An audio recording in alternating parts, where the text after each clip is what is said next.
Do you know that before China flooded the market with cheap goods, there was a man who pioneered selling low-priced groceries? Let me tell you a story about Sam Walton, the man who turned a tiny discount store into a world's largest retail empire. His business wasn't about corporate life with fancy suits. It's about his relentless obsession with giving people low price. And trust me, this guy wasn't anything but ordinary. Let me explain. This dude is Sam Walton. He was born in 1918 in Kingfisher, Oklahoma. He grew up during the Great Depression, and his dad was a farmer. He wasn't born rich, so he had to work odd jobs like milking cows, selling magazine, and delivering newspaper, stuff like that. Early in his life, he knew the value of money. After high school, Bro went to the University of Missouri, where he earned his degree in economics. He was the type of guy who liked to analyze everything, especially how a business makes money. Then, after college, he worked as a management trainee at J.C. Penney.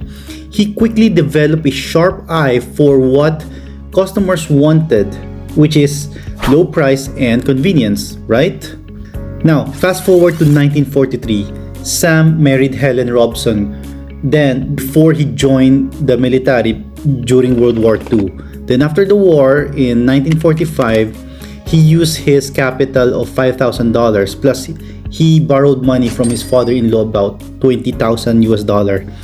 He bought Ben Franklin's store in Newport, Arkansas, which by the way was losing money like all other stores in the area. But here's the thing about Sam. He did not want to run just another small town store. He wanted to redefine retail.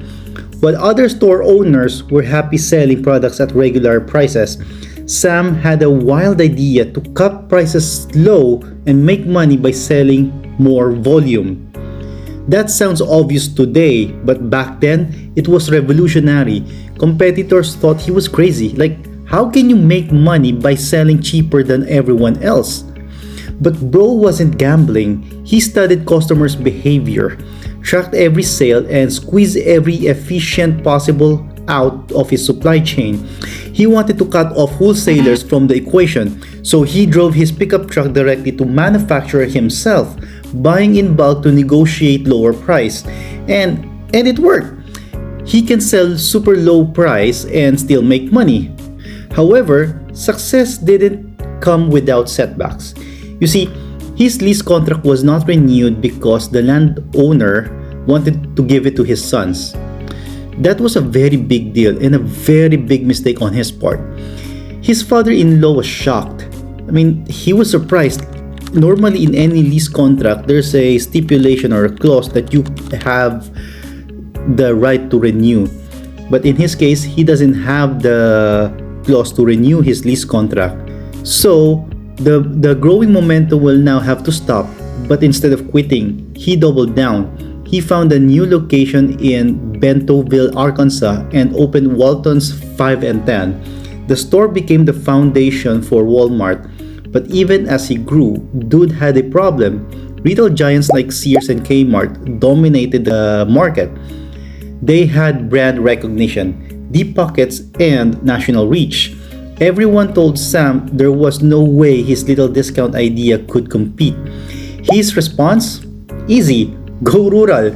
He realized retailers ignored small towns because they did not think they were profitable enough. He saw an opportunity. He built his stores in small communities where people didn't have many shopping options, and he won over these customers by giving them low prices. Plus, the store was the last one to close in the late hours. But I guess you just can't please everyone, right? Some criticize him, saying he was killing small business owners so that he could monopolize the town. His response? Well, by the end of the day, it is the customer's choice whether they will keep buying higher prices from a store or not. They are doomed to fail if they don't adjust to market demand. By the late 1970s and 1980s, Walmart was unstoppable. While Kmart was busy opening stores in big cities, Walmart dominated rural America, then slowly expanded into larger market. Bro pioneered distribution system that made Walmart super efficient. He built giant warehouse, invested early in computerized inventory tracking, and even used private satellite network. Something retail stores don't normally do at the time. This allowed him to hire less people, which means lower operating cost.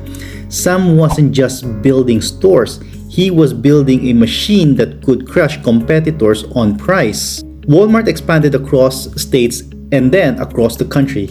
By the time he hit the Forbes billionaire list in 1985, dude was already a legend in the business world, but he still drove his old pickup truck and wore simple clothes. He really wasn't into luxury, he was just obsessed with keeping prices low.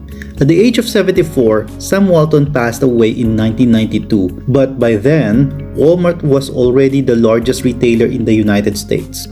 His legacy was massive. Walmart changed how the world shops.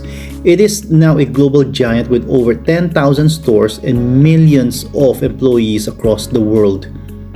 But Sam's story isn't just about building a company.